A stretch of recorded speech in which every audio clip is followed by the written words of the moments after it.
안녕하세요. 법무법인 성지 파트너스입니다. 강제추행은 성범죄 중에서 가장 빈번하게 발생하는 범죄로 성립 범위가 매우 넓습니다. 폭행이나 협박을 가하여 추행하는 것뿐만 아니라 상대가 그 행위로 성적 수치심 또는 불쾌감을 느꼈다면 사안에 따라 죄를 인정하고 있습니다. 그렇다 보니 의도치 않게 상대방으로 오해를 받아 혐의에 연루되는 사안도 적지 않게 보입니다.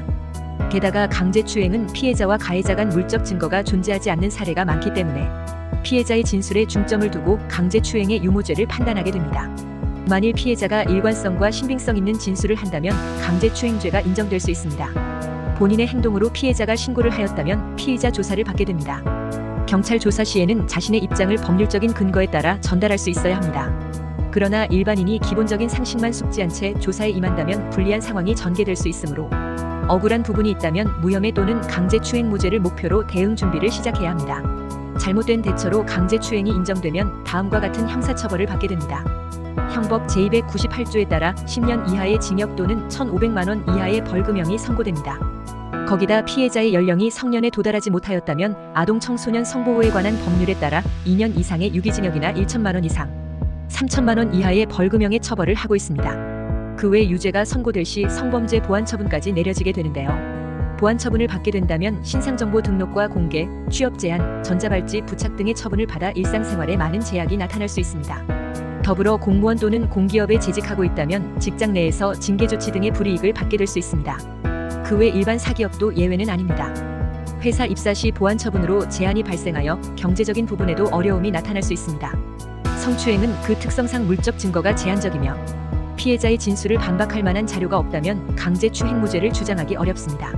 그렇기 때문에 해당 사안을 혼자서 해결하는 것은 쉽지 않은 선택이 될 수 있습니다. 성범죄를 바라보는 시각이 더욱 엄격해진 만큼 초범이라도 사안의 경중에 따라 실형이 내려질 가능성이 존재합니다.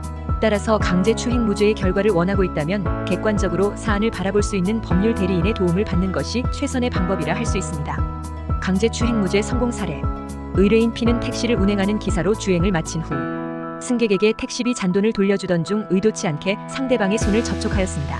비교적 가벼운 수준의 접촉이었기에 큰 문제라 생각하지 않았으나 상대방은 택시에서 하차한 후 자신의 신체를 여러 회 접촉하였다 주장하며 P를 경찰에 신고하였습니다. P는 이미 저희 법인을 방문하기 전 기소되어 재판을 앞두고 있는 상황이었습니다. 만일 법정에서 유죄가 선고될 시 현재 재직하고 있는 회사로부터 취업이 제한되어 경제 활동이 어려워질 수 있어 빠른 대처가 필요했습니다. 변호인은 P와 상담 후 P에게 유리할 수 있는 사정들을 찾아보았습니다. 이후 증인신문을 통하여 피해자 진술의 신빙성을 탄핵하였습니다. 또한 당시의 상황이 기록된 영상을 확인해 보았을 때 P가 이 사건의 범행을 저질렀다 판단하기에 어려운 부분이 있다는 점을 구체적으로 꼬집었습니다. 그 결과 재판부는 P에게 강제추행무죄를 선고하였습니다. P는 성범죄로 형사처벌을 받을 위기에 놓여 있었으나 더 늦기 전 법률적인 도움을 얻어 이 사건을 원만하게 해결할 수 있었습니다. 사회가 정해놓은 법을 준수하지 않는다면 그에 따른 처벌을 받게 됩니다. 그 중에서도 특히나 성과 관련한 사안은 처벌뿐 아니라 보완처분, 그리고 사회적으로도 상당히 부정적인 시각이 만연하므로 감당하기 어려운 상황을 마주하게 될 수 있습니다. 그러므로 사건 초기부터 만반의 준비를 통해 사실관계를 분명히 하시기 바랍니다. 이상 법무법인 성지 파트너스였습니다. 감사합니다.